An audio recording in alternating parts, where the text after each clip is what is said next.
Hello, and thanks for joining me for our video on how to fill out the FAFSA financial aid application. My name is Raul Hinojosa, and I work at the University of Texas at Dallas as the Director of Community Engagement, and I'm really happy that you're joining us for this video. This is part of a two-part series of videos that we are providing. The first part of the series was on financial aid basics, so check out that video if you want to learn more about the different types of aid programs, deadlines, other helpful information about scholarships. But today we're going to focus more on 8 steps to completing the financial aid application. And before we move too far into this, I just want to make a special note that this is for the FAFSA application, which is for US citizens and permanent residents.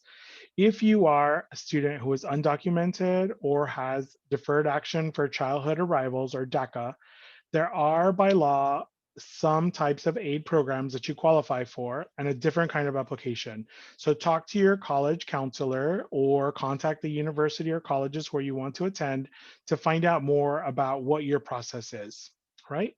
But this application, the FAFSA application, is available for US citizens and permanent residents.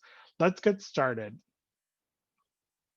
So the first step to do your FAFSA application is to create something called an FSA ID. The FSA ID is basically a account within the student aid system in the Department of Education. When you create your FSA ID, you'll get a username and password that you will use to sign and access your FAFSA form online. The students must create a FSA ID, and at least one parent must create an FSA ID to sign the FAFSA form online. You can go to fsaid.ed.gov, which is the website, to create your FSA ID account. You can do that at any time. So if you're a senior, you can actually go ahead and go in and create that. Parents, same thing, you can go on and create that now. The FSA ID is going to be used by students every time that they log into the system, the student aid system, and they will use it every year to renew their FAFSA application. Parents will sign electronically their son or daughter's FAFSA application, and they will use the same account for all of their children. So if you have multiple children who are going to go off to college and do a financial aid application, you want to keep your FSA ID username and password handy because that is what you will use to start your application and to sign it at the very end. So the second step is to start the FAFSA. To do that, you'll go to the website FAFSA, fafsa.gov. There are always 2 application years available at any given time. So right now we have the 2020-2021 application that is for current university students only. If you are a high school student that will be starting college in fall of 2021, then you need to complete the 2021-2022 application. That application was available October 1st of this year, of your senior year. And you just want to make sure you click on the right application aid year. Every year I get students who tell me, I finished the process, but my college says that that I have to do it again. And I usually ask them some questions and we figure out that they usually did the wrong application. So just make sure that you start the right one. You can always start your application, and if you are missing some information or you need to find some details that it's asking you for that you don't have handy, you can always save your application and come back to it later.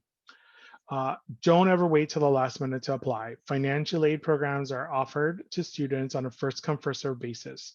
So the earlier you apply, the better.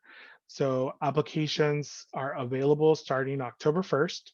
The state priority deadline in Texas is January 15th, and the very last day to submit a financial aid application is June 30th. But hopefully you will not wait till the very last day to fill one out. The next step in the process is to fill out the student demographics section. The student demographics section asks about student information like their name, their date of birth, and their social security number. One thing that's really important to know about the application system, the FAFSA, is that on the left side of the application, whenever students are logged into it, you'll either see the word student down the left side, or the word parent down the left side. The student one typically is kind of in this teal blue color, and the parent section is typically in the sort of lilac color. But whenever it says student, we are answering questions about the student.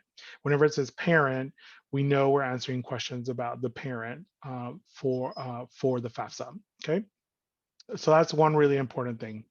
Another thing that's important in this section is that we must include the legal name of the student that's listed on their social security card. Students oftentimes would like to use nicknames or will use short and abbreviated names, but we need to use legal names here. The Department of Education oftentimes verifies identities with the Social Security database, and if the information doesn't match up, it might get rejected. This is also really important because when the Department of Education sends the data to the colleges or universities, they'll verify the identities and match them up with student information based on the legal name. It's really important that people, students in particular, and parents fill out these forms accurately and don't make any errors. If you make a mistake on your social security number or on your income information, that could have a really sort of a serious consequence in slowing down your application and the processing and add some extra steps for you to go through and correct that information. So on the front end, just as you input it, make sure that it's accurate and correct. So step number 4 is to indicate the schools where you want your FAFSA information sent. So students can list up to a maximum of 10 schools or colleges or universities on their FAFSA application where maybe they're considering attending. You can search for the names of the schools in there, or you can input the school code if you have it. It's okay to include colleges that you have not been admitted to or where you have not sent in an application for admissions. Typically, you will not receive a financial aid package until you've been admitted to that college, but now many students are applying concurrently in admissions and financial aid at the same time. So it's okay to do that process concurrently. Typically, what happens is the financial aid office holds that data until they see that the admissions office has accepted you. But every college does it a little bit differently. So you may want to find out from the colleges how they'll process your application. On the application in this section, you need to indicate if you plan to live on campus or if you plan to live off campus or if you plan to live off campus with your parents. You may change that information later. So choose the best option for right now, whatever your plans are. We know that sometimes your plans change and you have to change that information, and that's okay, but you will have to indicate that in this section. Some students apply for more than 10 colleges or universities. The first thing I would mention is that try your best to keep it to 10 or under because you have to pay application fees to many of those schools, to every school you apply to. And it's good to kind of narrow down your options on as much as you can on the front end. But there are many students who are applying to multiple schools. So if you have to apply to more than 10 schools, you'll need to put in 10 on your application, go through all of the steps that I'm going to walk you through and submit your application. Once your application's been submitted, then you can go back and edit your application, remove the original 10 schools, and add on as many other schools as you want to. Go through the process of submitting the application one more time, and then the additional schools will receive that information. Step number 5 is to answer the dependency status questions on the application. So the students will be asked a series of dependency questions to figure out if they are considered dependent or independent for financial aid purposes. These rules are set by Congress and are different from the IRS rules related to income taxes. So if someone's a dependent or not a dependent on your income taxes has nothing to do with this part of the application. Students in this section are typically asked questions like, do you have a child that you care for? Are you married? Are you an orphan? Are you a veteran? Are you over 24 years of age? Most traditional high school students will answer no to all of the dependency questions, but there is some students where one of the situations will apply to them and they'll answer yes. If you answer no to all the questions, you'll be considered dependent for financial aid purposes. If you answer yes to any of them, you'll be considered independent for financial aid purposes. If a student is considered dependent for financial aid purposes, then in step 6, they'll need to fill out the parent demographics section. You'll notice on the left side of the application that the word parent shows up and it turns to that lilac color that I showed you earlier. So now we know we're answering questions about the parents. Students, the parents will be asked to provide details like their name, their birthdays. They'll be asked to include the date of their marriage or if they're married, the date of divorce or separation, if they're divorced or separated. They'll be asked to provide their marital status and some other details as well.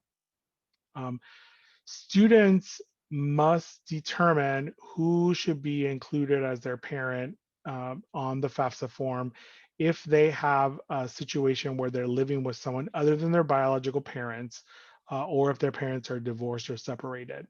We'll talk about that in just a second. Another thing to pay careful information to is that on the application, there will be a section for parent number 1 and parent number 2.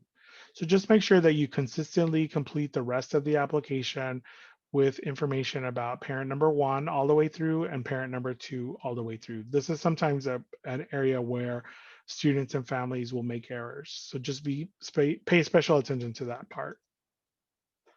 Here's a helpful chart to determine who's my parent when I fill out my FAFSA application.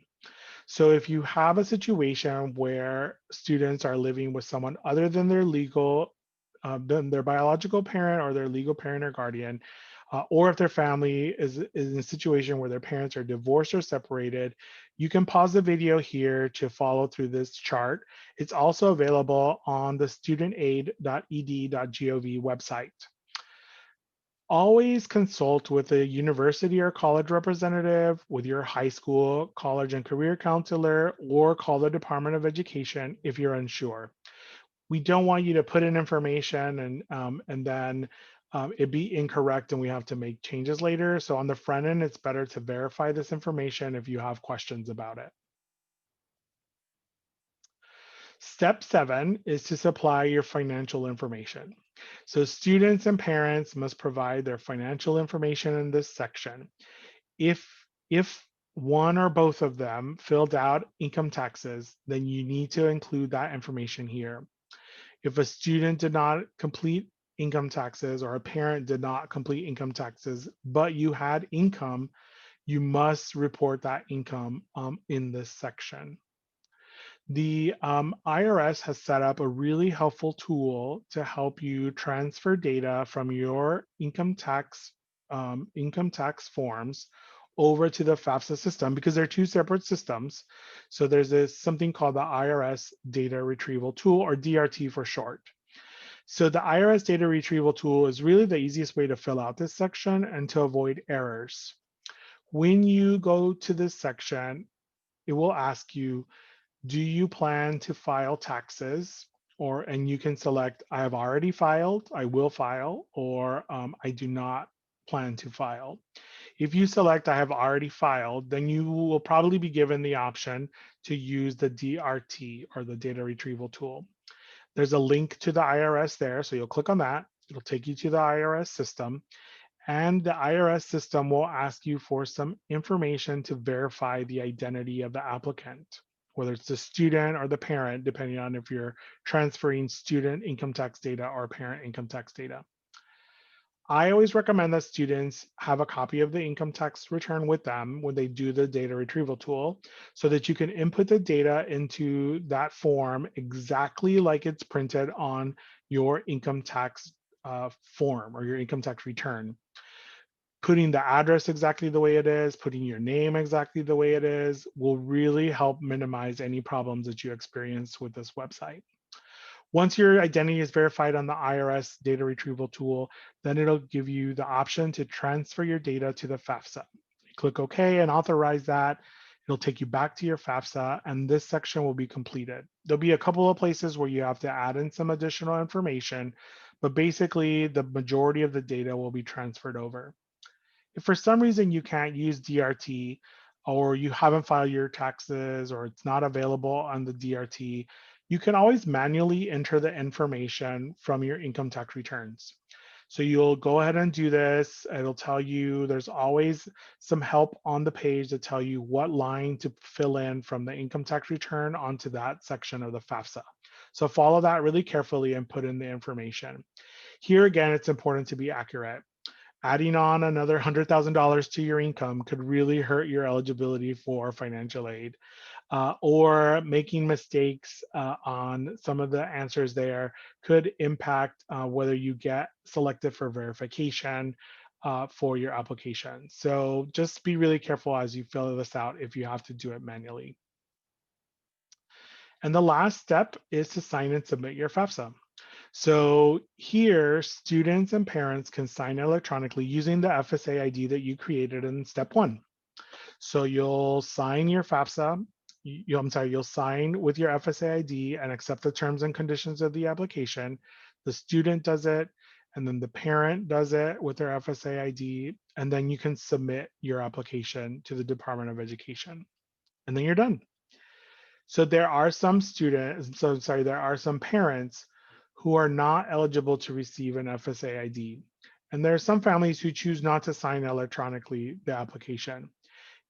If this is the case for you, then you can print out a signature page. So when you get to this page, you'll see a button that says print a signature page.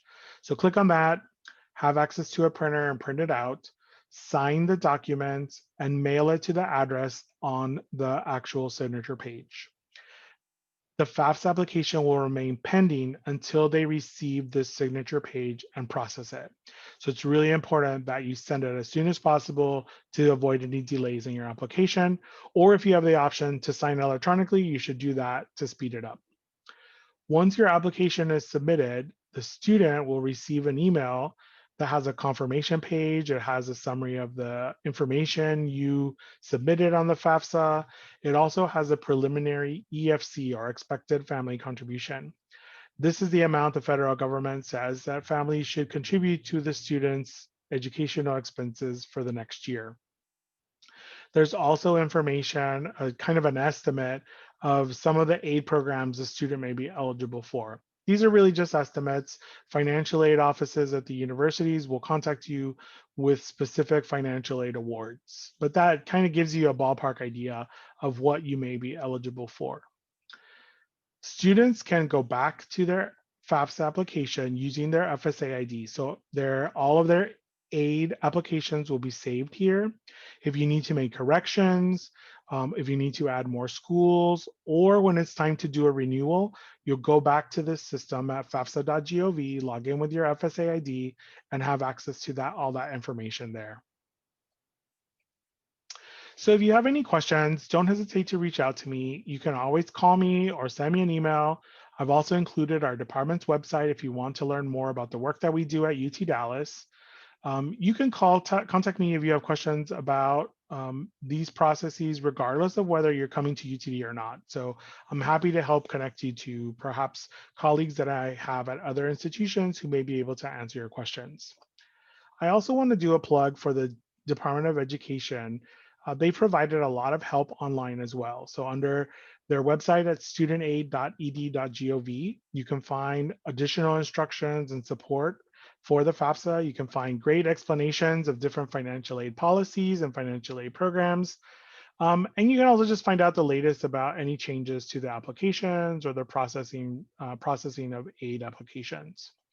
They also have a really helpful phone line where you can call for free help in English and Spanish. It's a toll-free number. You can call 1-800-4-FED-AID. It's 1-800-4-FED-AID. So you can go there to ask for questions about if you're having a problem with your FSA ID, if you have a question about what information to input on a certain field in the FAFSA, if you identify a problem with your application and you want to talk to them about how to handle it, that's a great place to go for help. So I hope this information was really helpful to walk you through the steps of filling out the FAFSA application. Don't hesitate to reach out if you need help, and best of luck on your college journey.